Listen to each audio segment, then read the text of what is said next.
Hello. If you want to introduce yourself in the chat, this week's digital talk is with Jo. I'll introduce her in just a second, but just while we wait for some more people to come, probably about another 5 minutes. If you just put in the chat where you're from, your age, and why you came here. I can put mine in.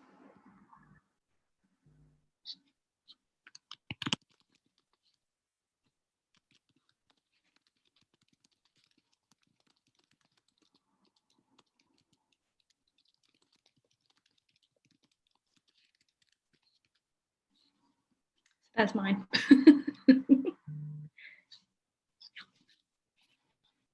Jade, I'm 30 years older than you.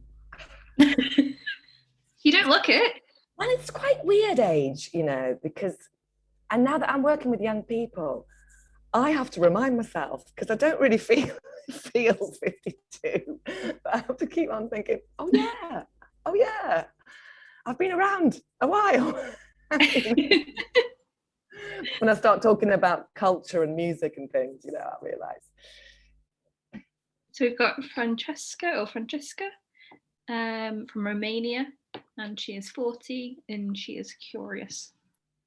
Well, that's a nice way to come, curious. So it should wait a few more minutes. It usually takes a couple of minutes for everyone to get their laptop sorted and their phone sorted.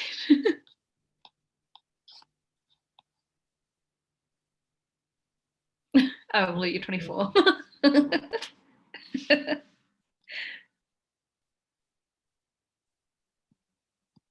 How old are you, Malcolm? Oh? Still 24. Just about. Oh no, I have a few months. Maybe 2 months. Luke, how to applied resilience. Yeah, when we were having the workshop on storytelling, you mentioned resilience a lot as an element of that, and I'm just interested in seeing how it can be. Yeah, where it can be applied. Yeah, it's a good question. Actually, I'm supposed to be a tutor of resilience. That is a term that's used, but I don't know. It's not one that people, but I do hope one day that I can stop calling myself a psychologist because that always scares people. Oh, you're a psychologist. I can just say, no, I just do resilience. And that's it. When I work with children, I do sometimes tell the parents, don't tell them I'm a psychologist. Just tell them Jo's going to come and talk about resilience. So we can start. There is a lot more people signed up, so hopefully a few more people will turn up. I know Shanice is going to come back in a second. Oh, there we go.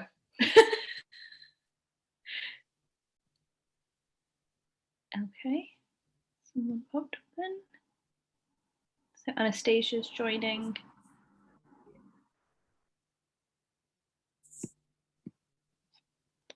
Okay, well, I'll introduce you, Jo, anyway. Yeah. So hi, everyone. Welcome to this week's Digital Talk with Jo Wilkie, an intercultural psychologist and expert in the promotion of resilience, mental health and migration. And today, the Digital Talk will be on the state of the art of resilience. So I will pass over to Jo. Hi, everybody.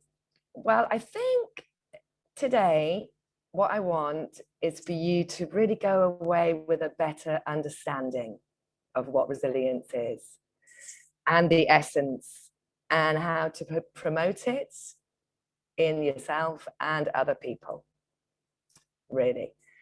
So I'm going to start a little bit with my story because as you know, stories are very important.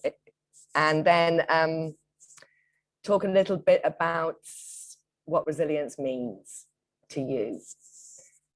And then I thought we're going to have breakout rooms, but probably not. If it's just us, we can stay here. And then I'd like to walk you through my Padlet, just to tell people that because I've been working with young people, and every course I've done, they've had a fantastic Padlet. So I was inspired to start my own. So it's a work in progress.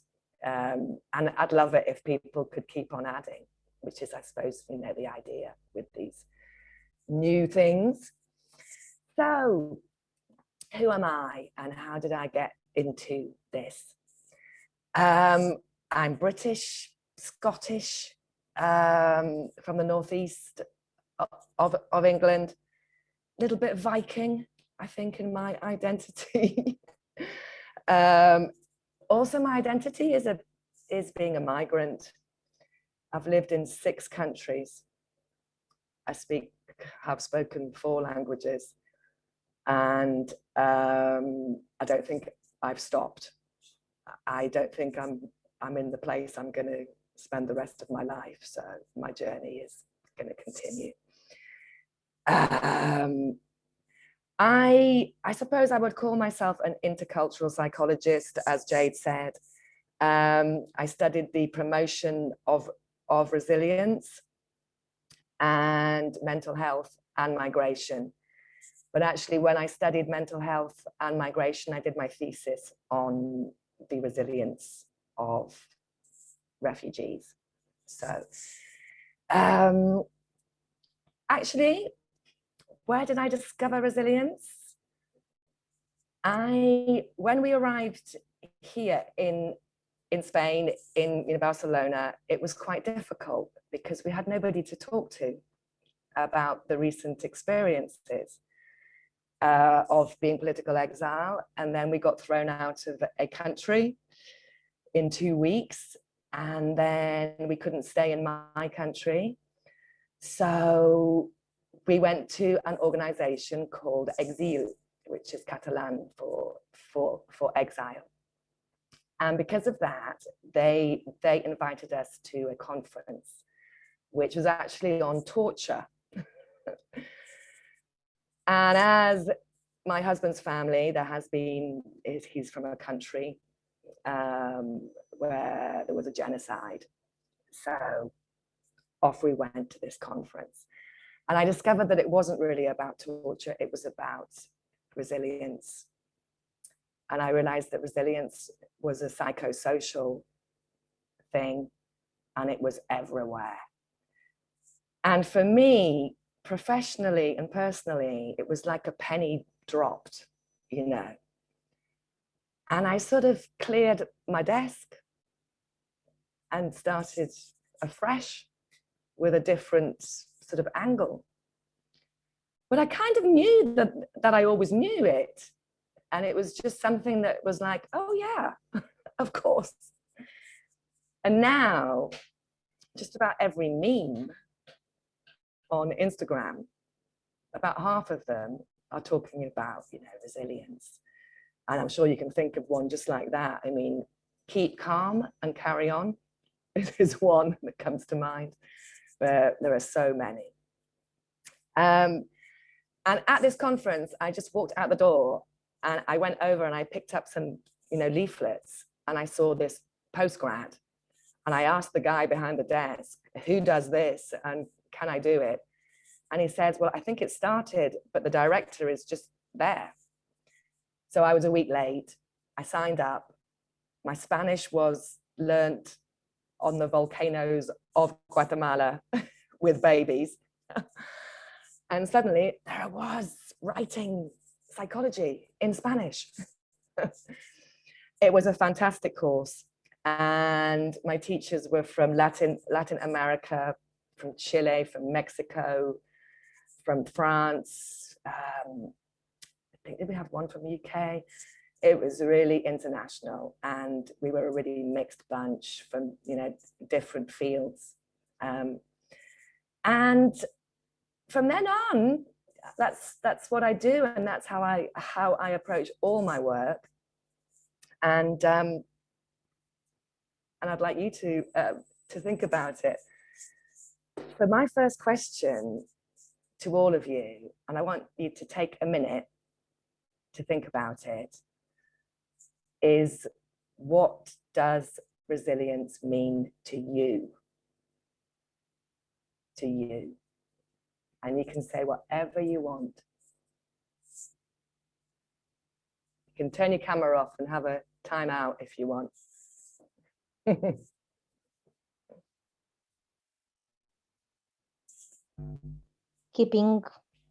Continuing the road even if you stumble, even if you fall on your nose and you have a lot of bruises, and continue on your way, maybe, even if you are damaged a lot.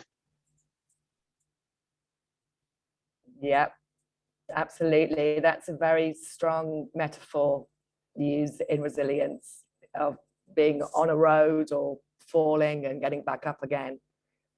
Or you can be surfing, or, you know,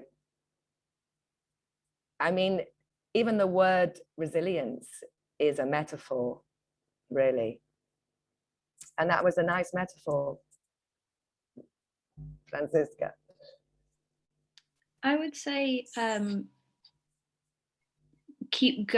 you keep going, even when, you know, things aren't going your way, or things are hard for you, especially if you're standing up for what you believe is right. That would be my kind of understanding as resilience, I would say. So that's a little bit of the keep calm and carry on, yeah, no matter what. It's keeping one foot in front of the other.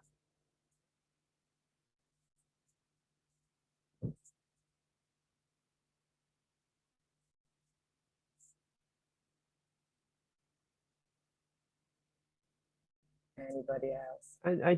I'd say something that kind of combines the two, in that being able to brave whatever is thrown at you, kind of as Jade said, and sort of carry on if you're doing something you believe in, for example, but also being able to, you know, be prepared that there will be setbacks, that you may fall over on the metaphorical road, but be able to pick yourself up and brush yourself off if that happens. So kind of both are important in how I conceive it. Yeah, definitely. Luke, you sort of hit on the idea that there's sort of two. There's resilience after a trauma or after a fall. And then there's this, you know, resilience, which is almost like future proofing. Yeah, always one step ahead. So yeah, you've sort of got those two elements, yeah. Anybody else got something to add?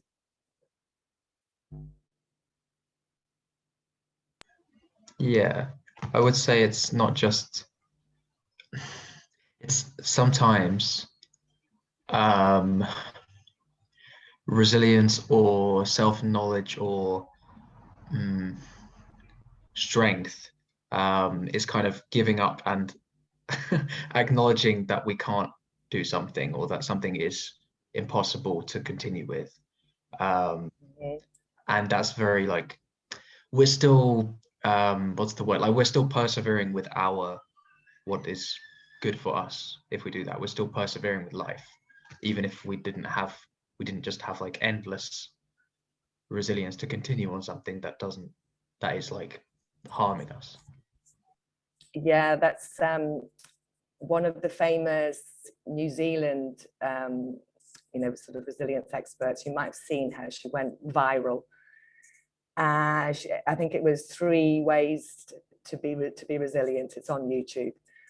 And one of her lines was that she kept saying to herself when she went through a tragedy afterwards, is this helping me or harming me? You know, that little, she said she had this little person on her shoulder that was going, and it was things like she could spend evenings just looking at the photos of her little girl who'd been killed and or who died in a car crash. And you know, some day she'd have to say, that's enough. You know, this is not helping you. You've got to move on. And it's this idea of helping yourself or harming yourself. Yeah. Anybody else? It's interesting, so far you're mainly talking about individual.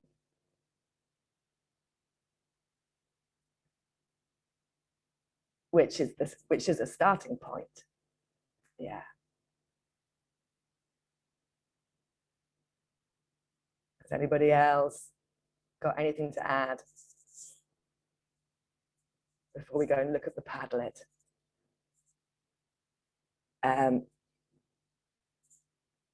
Because really, I can tell you that I promote resilience to individuals, to families, schools, and communities. So you can see that it's on a lot of levels. And often you're dealing with every level. If you're working with a community leader and his family, you know, and the kids are going to school and he's working in the, you know, community, then you're looking at a lot of different levels. And resilience exists on every level. Yeah. Right. Are you ready to come to my Padlet and have a little look around? It's my first one, so be kind. I'm sure it can be vastly improved, but I've started off just putting columns and I've sort of broken it down. Anyway, let me share my screen. And I can, hang on, I'm going to put the link as well. So you can look at it, but I'm going to share a screen and sort of show you round.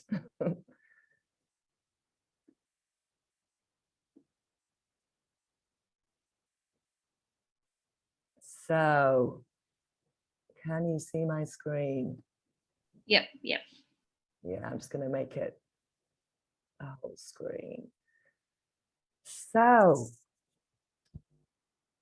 here are my columns. I've started off with the state of the art. What is resilience? We're going to look at a few definitions, ideas. Mandalas. Now, I use mandalas quite a lot. I have one specific that I use, and I'm going to share that with you. Big thing about resilience work is the factors of protection and factors of risk that I was talking a little bit, you know, Luke, like, yeah, helping yourself or harming yourself. Resilience and migration. Syndrome of Ulysses it was my teacher, actually. He's a Basque, but this syndrome of Ulysses is used all over the world, but we'll come back to that. Resilience and stories. I've got a few of my stories here. Resilience and sense of humor. My next workshop is actually on resilience and sense of humor. So I've got to work on that. Resilience and creativity. Resilience and music. Probably a lot of your favorite songs are talking about resilience, and your favorite films. And there we have images and metaphors. But what I wanted to do was to go and look at the mandala. Oh, is that opening? Is that getting bigger? Oh, you've got the Spanish one. But hey, I think the words are all the same. Independence, introspection, morality, creativity, sense of humor, initiative, and relationships, basically. And in the middle is you. Yeah. But you can use this, and I have done, you can use this one also for communities. Now, out there, if you Google, you'll find a whole bunch of different ones. Yeah. And what happens the most is that people take it and modify, and they usually take out a sense of humor, which for me is one of the plus sides. So I don't want to lose sense of humor. Definitely not, because I think we all know how important sense of humor is, like laughing with people, laughing at yourself is often quite healthy. I've got 3 kids, so I have to do a lot of that. So there are many models. So let's go to the first column. Viktor Frankl. I don't know if any of you have heard of Viktor Frankl, but he was one of probably the first Europeans writing about resilience, but he didn't actually use the word, I don't think. Boris Cyrulnik is French, and you could call him the godfather of European resilience. Thing is, he hasn't got many books in English, actually. It's got about 20 books. I've actually read them in Spanish. I've actually met him. He was at a conference in Barcelona, surrounded. Vanni Stendhal was also my teacher. I think he's Swiss. Michael Ungar, one of my favorites. He's Canadian, and I actually use his definition probably the most. He comes from a sort of social work background. As I said, they call us tutors of resilience, and this is a book that I have that's in Spanish, written by 2 other teachers of mine, but it's only in Spanish. I said I was going to translate it one day. This is the woman I was talking about, Lucy Hone, who this TED talk went viral, probably during the pandemic, I think. Was when it really, that's another thing. Since the pandemic, people are starting to understand what I do a lot more. And Michael Ungar, I quite like, because he kicks the self-help industry. We've had decades of it.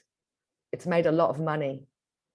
I don't think it's helped mental health situation, the self-help obsession.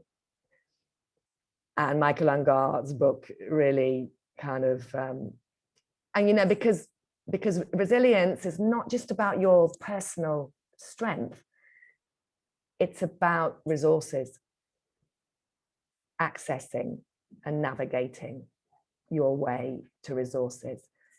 And the important thing is that resilience is dynamic. It's more about your interaction with your world that is constantly changing. Yeah. So anyway, next column, what is resilience? This is a nice little film by the Carnegie Trust in Ireland that talks about more about, you know, community resilience. I recommend watching that. This is one of my favorites from Mexico. The Mexicans have got a conference that's like 15 years now, that I really want to go to one day. And this is a lovely cartoon of a navigator.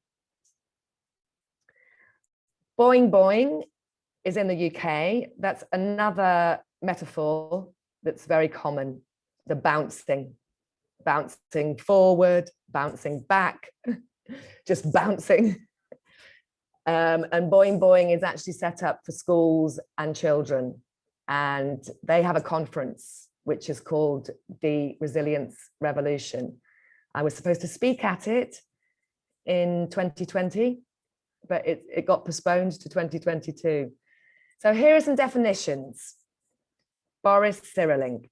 To put it more simply, resilience is a sweater knitted from developmental, emotional, and social strands of wool. That is why it is more helpful to describe the history of a resilient personality stories. We can then try to understand how it dodges the strokes of fate and still contrives to use solid supports in order to knit itself. We are all resilient because none of us has the good fortune to avoid pain completely. You always think that other people do, yeah? Resilience is the ability of an individual or a group to overcome great difficulties and to prevail in life. We all know someone, a friend, neighbor, or colleague who has had a difficult life, but has emerged positive, upbeat, and without pretensions. It's not easy to study resilience. We cannot observe it. We can only study its consequences on a way of life. Here I had to include my teacher in Catalan. Respect to Catalonia. She says it's the ability to emerge stronger from adversity. The word comes from Latin and refers to the ability of metal to return to its original condition after undergoing pressure. Thing is, here in Spain, the word resiliencia, they don't know it. So it's quite tough. Gloria was my teacher. She taught holistic resilience, and it was an incredible week.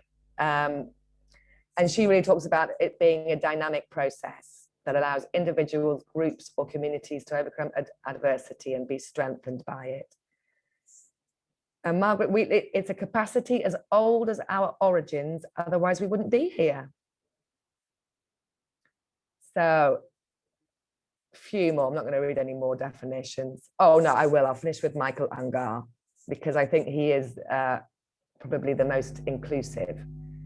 In the context of exposure to significant adversity, resilience is both the capacity of individuals to navigate their way to the psychological, social, cultural, and physical resources that sustain their well-being, and their capacity individually and collectively to negotiate for these resources to be provided in culturally meaningful ways. So that's a big one. It's a long one, but it's the most sort of inclusive. As I said, factors of protection and risk is a big area.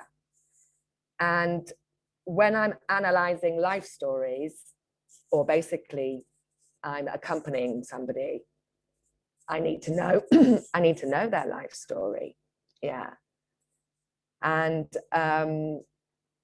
then I will take it apart, but looking at factors of risk and protection, which can be in the environment, in yourself, both, in the interaction between the two. Resilience and migration, obviously a big field. We talked about stories, sense of humor, creativity. Let me show you a bit of music before I see if you've got any questions.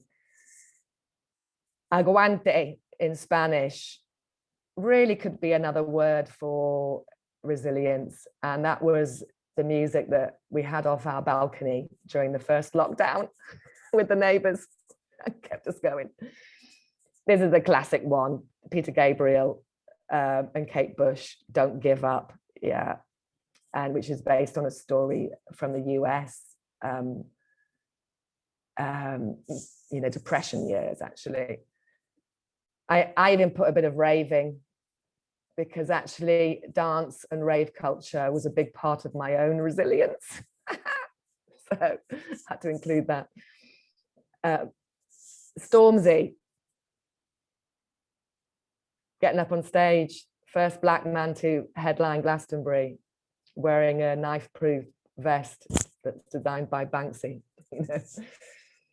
And Dave, of course, winning an award. And obviously, if you think about music, blues, country and western, I mean, these are definitely genres that sing about, you know, resilience, basically, but a lot of music.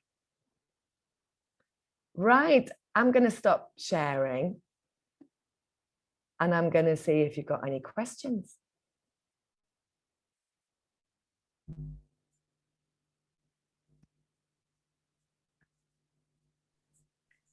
I was going to ask, do you think resilience has changed since the pandemic? Do you think it's changed in any way, or do you think maybe more people are aware of it now? I would say the second. It's more real, because I think for some people, it was the first time that experienced, adversity and lack of control, lack of autonomy. And that's been really difficult for people, and they're not used to it. So I think it's the second. People are now becoming more aware of what it is, but they're not always completely, fully understanding it, partly because they tend to think about it as the individual all the time. Yeah.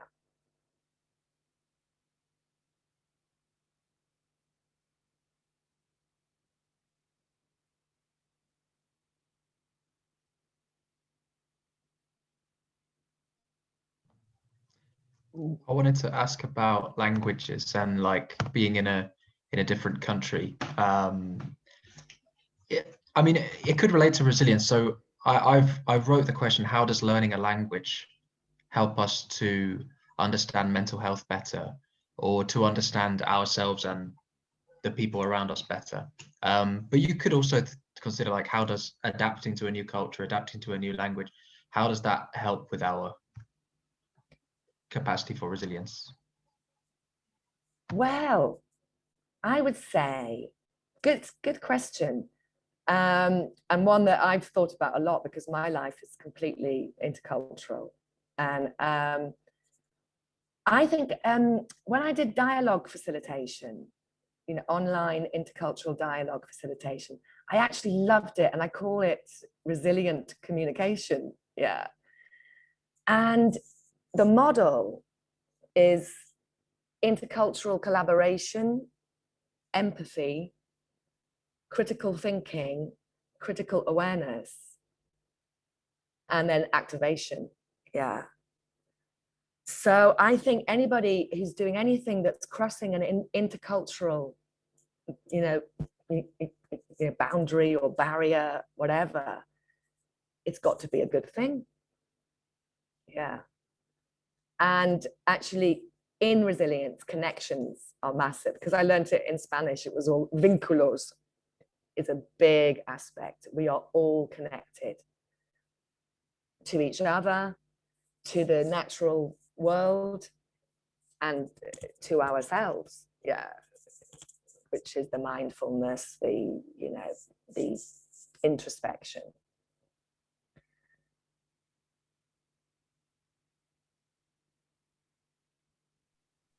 I want to ask, how can help the other people to be resilient, to be more resilient? What we can say them? Well, it's not a sort of simple, you have to do this, even though people try to convince you online that 7 tips for resilience. Really, I just show people the mandala, and we talk about their own resilience. And with resilience work, you always start looking at the bright spots and building on them. And sometimes people think that they've got nothing good in their life, or they're not doing anything good. And you have to sort of turn it around. And sometimes you can do that by asking them to look back in their life when they have been resilient, which could be my next question for you guys. But resilience is something that you work on always, and some people do that through faith. And because every culture, every single religion has an element of resilience. It's in fact something that unites them. Yeah. So it's something that you're constantly thinking about and being aware of. And I think once you teach people how to recognize it in themselves and in their life, then they start to navigate things a little bit better. And you can accompany them. Yeah. Which is what I do in my work with the homeless and refugees. Hi, somebody's just joined us. It's Shanice, hi. It's Shanice. You've got it working. So how long have we got left? About 25 minutes. Oh, we've still got loads of time. Well, I'm going to get you to think a little bit more. Yeah, maybe you can think of a time, looking back in your life, when you were resilient in the face of adversity.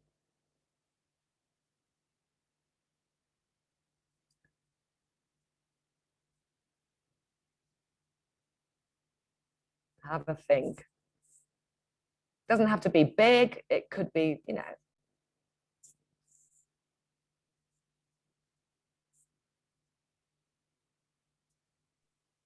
I suppose something that comes to my mind that actually is along the lines of something Malcolm said earlier about language is I was in this discussion today about culture shock, about moving to another country and spending time in another, or not even another country, but just a new place, a new environment. And I think that's certainly for me, when I'm trying to think of resilience, that would be an environment that first comes to mind, is that because I think it's also quite a long-term thing that you have to over time build up and readjust to on a lot of different levels, from language to surrounding to just orientating yourself geographically within a new environment. Well, actually, what I might do is share screen again and show you a little bit of syndrome of Ulysses, because syndrome of Ulysses, I mean, you all know Ulysses, it's a myth. Yeah, it's based on the journey of Ulysses. And it talks about the 7 griefs of, well, in Spanish, it's duelos, the 7 griefs of migration. And you just mentioned 2 or 3, yeah. And it was quite funny because actually when I was doing that course at the university, it was really all about this, being in the syndrome of Ulysses, which is they're trying to demedicalize the depression or the mental health issues of migrants. And basically saying what often happens with migrants is that they have too many stresses at the same time. Yeah. I mean, it's just humanly too much going on. And the thing is, you don't always know when you're going to be able to move out of it. Yeah. So when I was studying mental health and migration, and it was all about really this syndrome of Ulysses, I said to my teacher, who was Joseba, is the guy that wrote this, that spent his whole life traveling the world. I said, this is really depressing for me, because I am actually in the syndrome of Ulysses. And it's just making me like, you know, sit here getting depressed about it. And I said to him, I want to go back to resilience. Yeah, because that's like, and so my thesis, I kind of, connected the two. And I talked about Central American refugees, the Northern Triangle, which is the 3 countries of Guatemala, El Salvador, and Honduras, which are the most dangerous places on the planet. And it has a huge refugee crisis, but nobody talks about it because it's just chronic. Yeah. And also nobody really knows the region, not even Spanish people. And they don't understand the history. So basically my thesis was a guide to the life stories of Central Americans, you know, to facilitate the social services here, who really didn't understand what they were running from, yeah, and how. So syndrome of Ulysses is used a lot in migration, and it's really talking about resilience. And it's turning things into things that are more psychosocial. Yeah. And depending upon the place where you arrive, I think, because when I was doing my postgrad, all the articles about migrants arriving in Spain were not good. And, you know, mentioning all these things that a lot of them come very qualified, and their human capital, they end up working in jobs very below their qualifications. Also, they are made to homologize, which means that they have to change their qualifications into local qualifications, which is another barrier. Yeah, and it takes time and money. So it was sort of like, you know, thinking, God, yeah. So I actually came here and I did 2 postgrads here, thinking, you know, I'm going to get those. And but then I couldn't work in social services because I didn't have Catalan. So when I realized that, I was like, God, what am I going to do? So I had to be creative. Creativity, important in resilience. And this is why it doesn't matter if I'm coaching a CEO in a big organization or a community leader in a campesino you know, village. It's the same principles. Yeah. Because that was another thing that I was starting not to like about psychology, is that there seemed to be psychology for rich white people and psychology for other people. And I thought, I don't agree with that. And I think that's what resilience does. We're all the same. And that was another thing. What did you think about the pandemic? Some people said that it was a leveler, and other people said it was the opposite.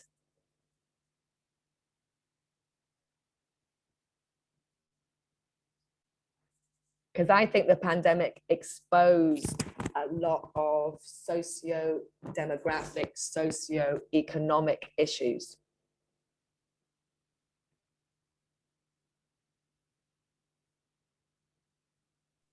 I think it's the pandemic. I wouldn't view it as a leveler, really.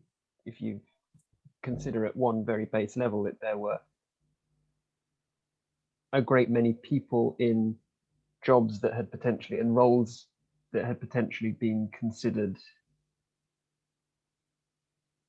you know, sort of minimum wage, lowly jobs that, you know, people who were working in supermarkets or delivery drivers or carers or cleaners, who suddenly became not only very much more obviously important to everyone else, but still had to go out to their jobs and be present and at risk in a way that people who had perhaps more comfortable jobs in bigger organizations who had office-based roles or whatnot were at home and were secure. So and that's the perspective of, at least say, the UK experience, which I think is certainly in wealthier Western countries is a more similar experience of people in having the privilege of being able to work from home and be secure in that, whereas other people not being able to do that. And in that sense, that's not a leveling, that's a starker contrast.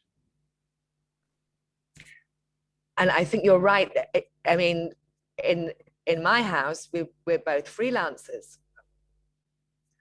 So I think there was a big division between the people who were freelancers and the people who had a salary job.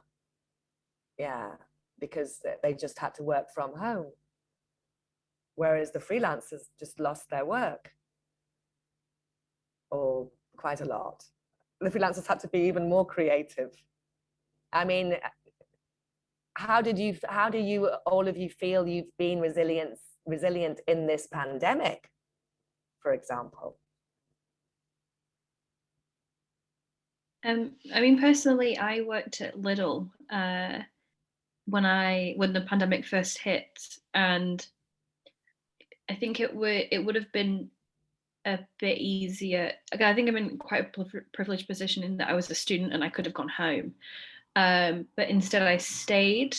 We weren't given masks or anything to kind of protect us in the first probably like 4 months.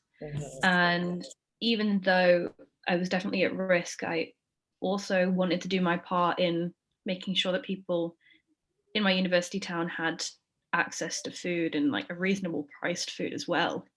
So I'd say in that sense I was resilient because I stayed and continued to do my masters, and then was doing like 40-hour weeks to help Lidl in the university town. Yeah. And it probably felt good working hard. Yeah. Nothing like a bit of hard work when to distract you from the madness. Yeah, I think I was definitely privileged as well, because I didn't really feel the whole impact of the pandemic. You know, I wasn't stuck at home. I had access to going outside for an essential reason. You were an essential worker. Yeah, and I got to see people that I liked, and I got to go out and then have something else going on and not just be stuck at home. So I felt kind of privileged in that sense as well, but it was also very stressful. I have a question regarding to the mental health that you mentioned. I'm very interested what you said. May I ask you a question? Yeah, because it's about resilience.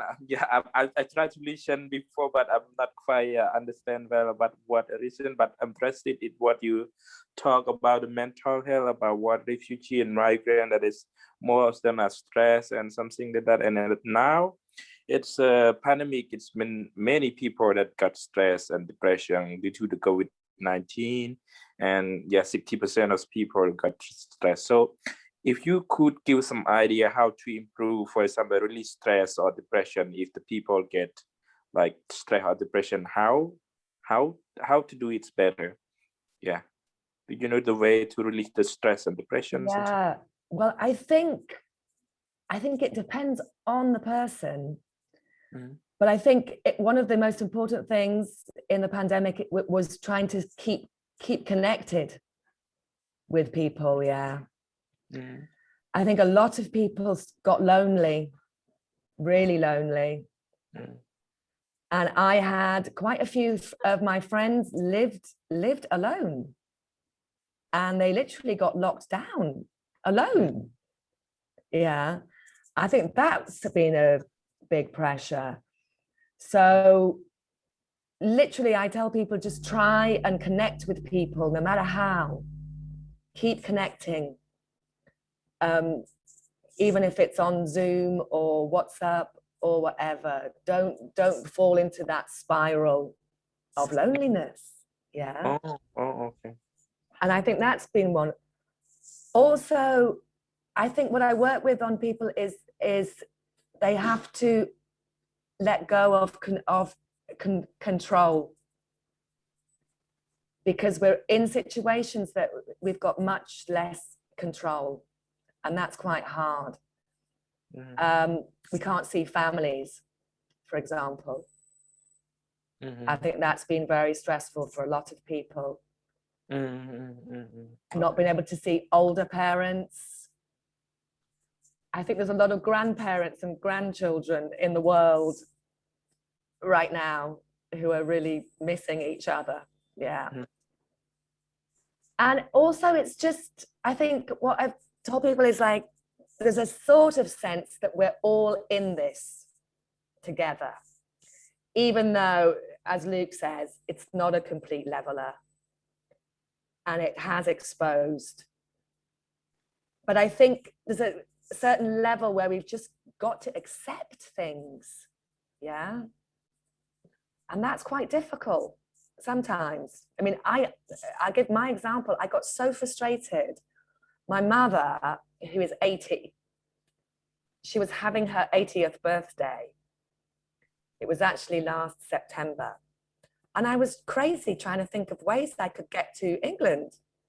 I mean, it was stupid because I would have had to have quarantined for 15 days in a hotel or something. I mean, I didn't do it. And I just had to accept, Jo, you cannot go to your mother's 80th birthday party. And I think there's a lot of people that have felt this sort of, that they don't have control, and that's really difficult. Can you answer the door, please? Sorry, that's my son's friend. So I think it's a good question, but I think it really, I'm sort of throwing out a few general things here of the people that I've been dealing with, yeah. And the other thing is the uncertainty, the financial uncertainty for a lot of people, a lot of parents, especially, you know, who just lost jobs, and just trying to keep people calm and, you know, supported, and not go down that hole, because, you know, resilience, we use all those metaphors. And it's not just you. You've got to know how to reach up and get pulled out of that hole. Yeah. And that's really, really important. I'm actually working, I have worked for a few years now with a homeless guy. He's actually from Bulgaria. And he was on the streets for 10 years. And now, because of the pandemic, he's finally back home with his parents, but his father is an alcoholic. And it's just all the things he reminded of why he left home, yeah. But the thing about Stan is that Stan did manage once to reach out, and he found me, yeah. And I've been accompanying him for a few years, mainly on WhatsApp when he really needs it. But now he's back in Sofia. He wants to move out, but Stan is a loner. He has problem to connect with people. He's got no social confidence. So I am working on that with him, and I'm trying to remind him all the time of how kind he is, what an interesting person he is, that his English is good, and to give him the confidence to try and reach out himself. Yeah. Because when you're working with resilience, a lot of the work is that you are, you know, accompanying people. And that means that they've got to find their own motivation to access what they need. And for some people, that's much harder, depending on your situation. Yeah. What country, how safe you are. That's another aspect, yeah, of feeling safe. And I think the pandemic has sort of shaken a lot of people's lives, and they've had to dig, you know, deeper and do things that maybe they didn't expect. Can you think of any of the good things that you've felt coming out of this adversity? I didn't have to travel for work. Yeah. Anyway, I could do other things. Have found lots of spare time suddenly. So you gained time. Yeah.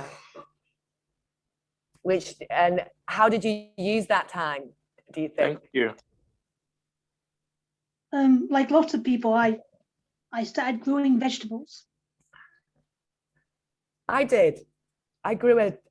In lockdown 1, I grew a tomato plant on my balcony.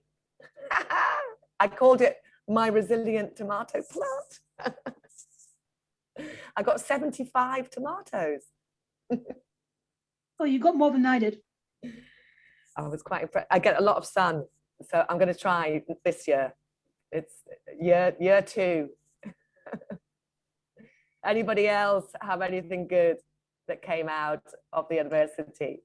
Thank you for your. Yeah. I didn't hear that. I was just asking of the good things that might have come out of the adversity. And Shanice mentioned not traveling for work. I think also, like you mentioned earlier, the importance of communication, but I certainly, particularly in last year, in the first wave, that was speaking more regularly to people I hadn't spoken to for a long time, or just being in touch with people I hadn't been in touch with for a long time, which is a good thing. And some of them I'm still speaking to more regularly than I was before. So it sort of triggered reconnections. I think a lot of people have had that probably, or motivation to think, hey, I want to see how they're doing. And curiosity, I'm like, what's it like where you are? Yeah. I've got a friend in South Korea, and yeah, they've been a little bit more free, I think. But yeah, making more connections, reconnecting with people. Anybody with health or fitness? Diet? No. What about drinking? How did you manage with alcohol in the pandemic? I actually stopped drinking after lockdown 1. But in Bosnia, the pubs were still open throughout most of it, so there was still going to the pub with people. It's only, I think, fairly recently that those restrictions have come about there. But it's fine. I've escaped back to the UK where the pubs are opening again. So. Well, the bars are still not open in the evenings here, which for a city like Barcelona is kind of weird. It's like Twilight Zone. And but it's just seeing, because the resilience of the businesses to keep going, and to like all the takeaway food, yeah.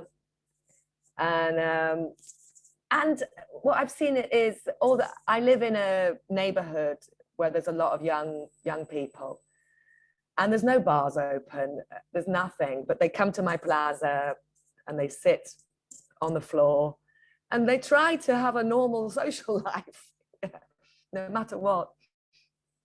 And I think we've seen a lot of, do you think we've seen more kindness?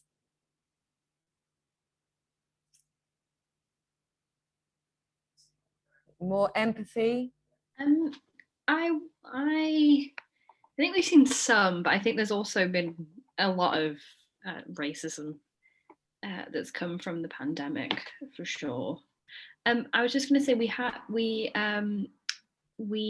reached. We're at the end of the Zoom. Yeah. But thank you so much. It's been really, really interesting, and I'll put my email. Yeah, I can send everyone. Oh yeah, and put anything on my Padlet. I'm not sure. Can anybody put things, or do I have to invite you? Because really, it's a stick what you want. I think if we've got the link, we can add to it. That's what I thought. But then I saw somewhere that it said that you could invite people, but I'm not sure if that's just VIPs or something. No, we can add to it.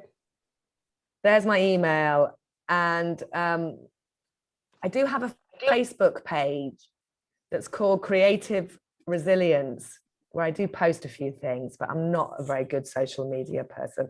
I need to be more resilient with social media. But I'm 52.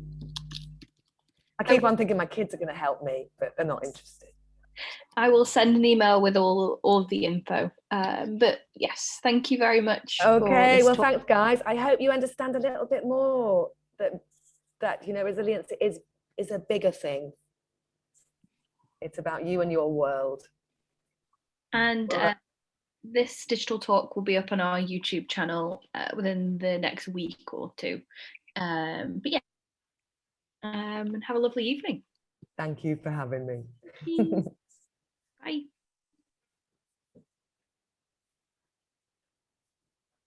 Thank you. Thank you, Seri. Thank you very much. Thank you.